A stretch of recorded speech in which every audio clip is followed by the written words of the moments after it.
Baik, Assalamualaikum warahmatullahi wabarakatuh. Perkenalkan nama saya Teor Abila dengan NIM F1E119117 dari Prodi Sistem Informasi Universitas Jambi R002.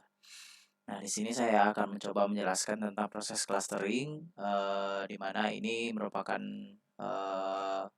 UTS dari mata kuliah penawangan data dan intelijensi bisnis.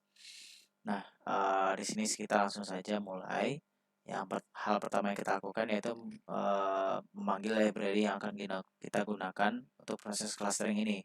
Yaitu yang pertama, library Facto Extra.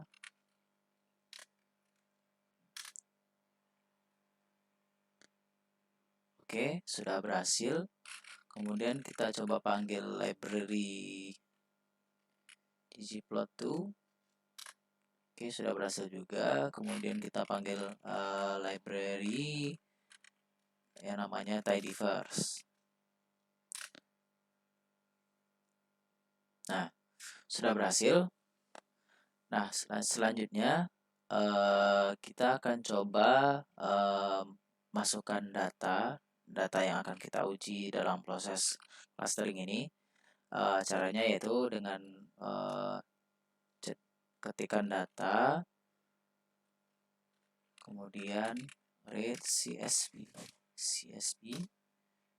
Nah, file choose header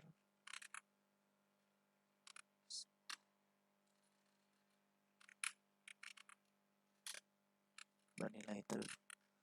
Nah, adapun fungsi dari sintaks ini yaitu kita bisa memilih data yang kita uji dalam folder yang telah kita simpan. Kita coba enter. Nah, di sini saya menaruh file data yang akan kita uji itu di file D, data mining UTS. Nah, di sini file data yang akan kita uji, kita pencet open. Nah, datanya sudah masuk ke environment-nya. Kemudian kita akan coba cek apakah ada missing value dalam data kita. Kita akan coba tampilkan datanya dengan ketikan data, pencet enter. Nah, di sini terdapat 5 array atau 5 kolom. Nah, di sini ya isinya itu sepal length, sepal width, petal length, dan petal width, dan juga nama kelasnya. Nah, missing value atau data yang hilang ya dari data ini yaitu di bagian sepal length di baris keempat, kemudian di petal length di baris kelima, dan juga petal width di baris pertama. Nah, bagaimana cara kita kita hilangkan nilai nol ini? Caranya yaitu dengan kita ketikkan data, terus kita ketik nomit. Nah, maksud dari sintaks ini yaitu kita akan melakukan penghilangan data yang bernilai nol. Kita gunakan dari data ini. Nah, sintaksnya seperti ini. Nah, kita coba enter. Nah, sudah berhasil sintaksnya. Kita coba panggil lagi datanya. Nah, kita lihat di baris yang tadi. Nah, sudah hilang. Sudah tidak ada yang tulisan NA tadi atau yang 0 tadi. Nah, jika sudah hilang, oh ya, dan kita juga bisa menghilangkan data kelas ini. Jadi yang kita gunakan dalam proses clustering ini yaitu yang sepal length, sepal width, dan petal length serta petal width ini. Nah, jadi yang kelas ini tidak masuk, kita cuma fokus ke bagian data numeriknya. Yaitu ada pun caranya yaitu kita ketik data numerik. Ini kita bikin variabel baru. Kemudian data yang kita gunakan yaitu data Nah, arraynya yaitu 1 sampai 4. Kita coba enter. Nah, kita coba panggil data numerik tadi. Nah, di sini sudah tidak ada lagi kolom kelas. Nah, jadi tersisa tinggal data numeriknya saja atau yang data yang berisikan angka. Oke, lalu sebelum kita lakukan clustering, kita akan lakukan normalisasi data terhadap data yang di atas ini. Nah, caranya yaitu kita ketikkan data stds, kita ketik scale. Nah, datanya yaitu data numerik yang di atas tadi. Nah, ini maksudnya variabel baru ya. Kemudian kita lakukan normalisasi dari data numerik. Nah, ini. Kemudian sudah masuk ke environment-nya. Ini variabel yang sudah kita masukkan tadi. Nah, kita coba panggil. Oke. Nah, ini hasil dari normalisasi data yang telah kita lakukan barusan. Oke, selanjutnya setelah kita normalisasi, saatnya kita akan lakukan clustering terhadap data yang sudah ada ini. Nah, dengan cara ada beberapa metode yang bisa kita gunakan dalam clustering ini, yaitu WSS dan juga Silhouette. Nah, di sini saya akan coba lakukan kedua metode tersebut dalam percobaan kali ini. Nah, caranya yaitu kita dengan ketikan fis nb class ini, kemudian kita gunakan ini parameternya yaitu data.stds. Nah, ini data yang atas, data yang ini, data yang sudah kita normalisasi tadi. Kemudian kita tulis k-means. Nah, ini untuk proses clusteringnya. Kemudian metodenya yaitu WSS tadi ya. Nah, sudah, kita coba enter. Nah, di sini sudah muncul optimal number of clusternya. Nah, cara melihat bagaimana nilai optimal sebuah number of cluster ini, kita bisa lihat dari jurang ini. Kita lihat dari sini sudah membentuk jurang. Nah, yang kita ambil nilai optimalnya itu dari nilai ini, dari titik ini. Nah, kebetulan nilai yang optimal tersebut adalah 2. Atau kita bisa juga menggunakan metode yang sudah saya sebutkan tadi, yaitu metode Silhouette. Sebentar.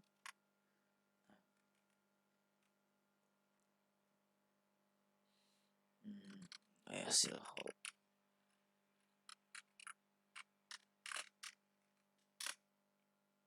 Nah, di sini juga kita bisa lihat optimal number dari clusternya yaitu 2, sama seperti metode WSS tadi. Nah, jadi kita akan gunakan number of clusternya itu 2. Nah, caranya yaitu kita ketikkan clustering sama dengan k-means. K-means-nya itu kita akan gunakan 3 parameter. Parameternya itu diantaranya data.stds. Nah, data yang sudah kita normalisasi tadi. Kemudian centers ya tadi, centers. Nah, centers ini adalah nilai optimal number yang akan kita masukkan tadi yang sesuai metode yang tadi kan disebutin 2 tuh. Nah, kita masukin 2. Kemudian kita masukkan juga yang namanya n star. nilainya itu 25. Nah, untuk N-star ini maksudnya itu adalah konfigurasi awal dari pada sebuah clustering. Nah, kita coba enter. Nah, sudah masuk ke environment-nya, kemudian kita coba panggil clustering tadi. Oke. Nah, data-data yang di atas tadi sudah tercluster ya, sudah mengalami clustering. Nah, di sini ada 2 cluster ya, sesuai yang kita masukkan tadi, dan nilainya seperti ini. Kemudian clustering vektornya untuk angka-angka ini sudah masuk ke cluster yang sudah kita bikin. Ada sudah masuk ke cluster 1, juga ada yang masuk ke cluster 2. Nah, untuk dengan kita menggunakan nilai optimal number-nya itu 2, persentasenya itu kita dapatkan 61,9%. Oke. Selanjutnya kita akan coba lakukan visualisasi data clustering yang sudah kita lakukan ini. Kita lakukan visualisasi dengan caranya yaitu kita ketik fvis cluster, parameternya itu clustering, terus geom.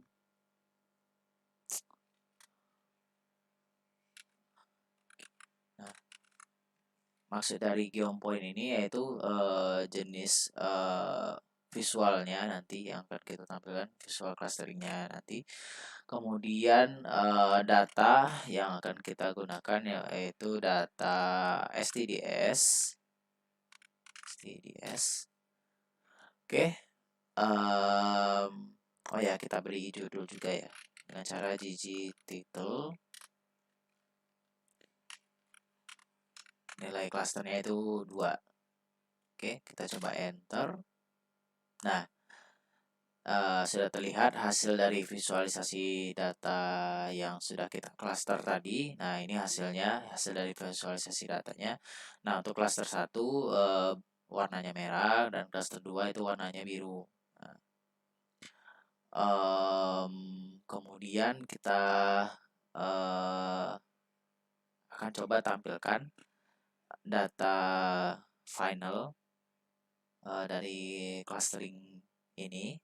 Kita coba lihat dengan cara kita ketik final data frame, data.frame. Kita ambil dari data STDS, kemudian clustering dollar cluster. Nah, kita akan coba ketik enter. Kita coba panggil view final yang sudah kita masukkan di atas tadi. Kita coba tampilkan.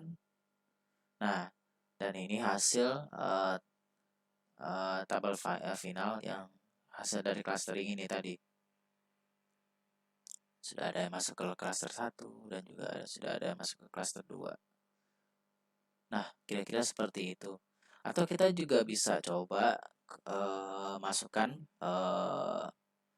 misalnya kita lakukan nilai clusternya itu 3 misalnya.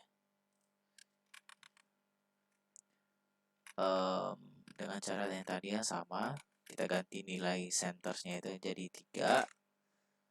Kita enter. Kita coba panggil. Nah, ini untuk nilai rata-rata cluster untuk dengan kita masukkan nilai clusternya itu 3. Nah, kira-kira rata-ratanya seperti ini. Kemudian untuk nilai-nilai ini sudah masuk ke cluster 1, 2, 3. Nah, untuk persentase kita dengan menggunakan nilai clusternya itu 3, kita mendapatkan persentase sekitar 76,1%. Nah, kemudian kita coba itu bisa kita visualisasikan nilai clustering dengan nilai 3 ini.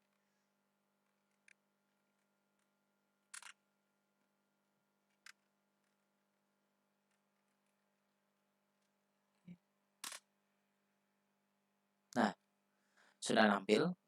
Ini adalah hasil dari kita menggunakan nilai 3 sebagai klasternya. Nah, untuk klaster satu warna merah tetap, terus klaster 2 warna hijau yang ini, dan klaster 3 itu warna biru. Kemudian kita coba lihat hasil dari tabelnya, data finalnya. Untuk sintaksnya sama, kita coba tampilkan. Nah, ini hasilnya. Nah, sudah masuk ke klaster 2 dan klaster 3 dan klaster 1. Oke, mungkin hanya sekian yang dapat saya sampaikan. Terima kasih atas perhatiannya. Wassalamualaikum warahmatullahi wabarakatuh.